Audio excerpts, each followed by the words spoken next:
Hello everyone, welcome back to 2 Minutes with Ty. A lot of people have asked me why I don't have grips in my ball. I just have holes straight in the ball, ovaled.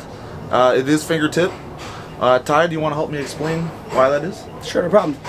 Here we have an example of bowling ball, typical fingertip grip with rubber finger inserts inside of them. And what you tend to see a lot of higher level bowlers use also with no grips in the ball, sharp holes to have a little bit of a different feel. The reason that you'd start with grips, a lot of people in their first fingertip bowling ball will find it uncomfortable.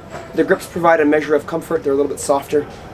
And a better feel and a better grip in terms of coming out of the ball and feeling like you get a little more on it because your fingers stay in the ball slightly longer. As you develop as a player, you generally are willing to sacrifice comfort for a better feel that provides more consistency and better execution. So a lot of higher end bowlers will switch to a ball that has no grips in it, often opting for sharp holes.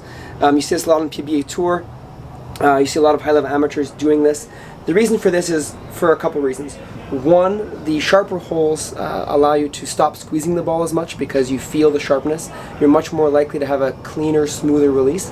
You're more consistent. And two, because you can adjust the tape in the holes, any finger swelling can be adjusted for rather than a grip where if you're a little bit smaller or a little bit swollen, you can't really do much about the grip without changing it.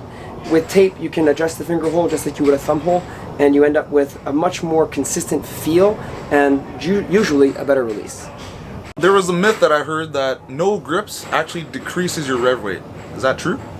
Not really. So a really effective release does not involve a whole lot of finger grip pressure. If you're really grabbing at the ball and hitting up on it a lot, you might find your rev rate goes down slightly without grips, but that's only because you're learning to release the ball more smoothly off your hand, and it actually promotes better roll and more power at the pins. So it's not entirely accurate to say your rev rate goes down just because you lose grips. A truly effective release with grips or without grips should have an almost identical rev rate. You're just going to have more consistent exit from your fingers from the ball. I see. Awesome. So are no grips meant for everyone?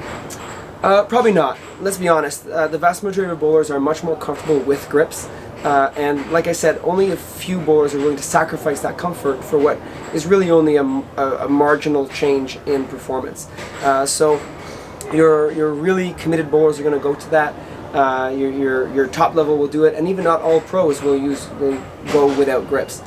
So it's something that worth considering whether you're one-handed or two-handed. It's really what's best for your game and your level of confidence in your release. Thanks for watching 2 Minutes with Ty. Stay tuned for our next video.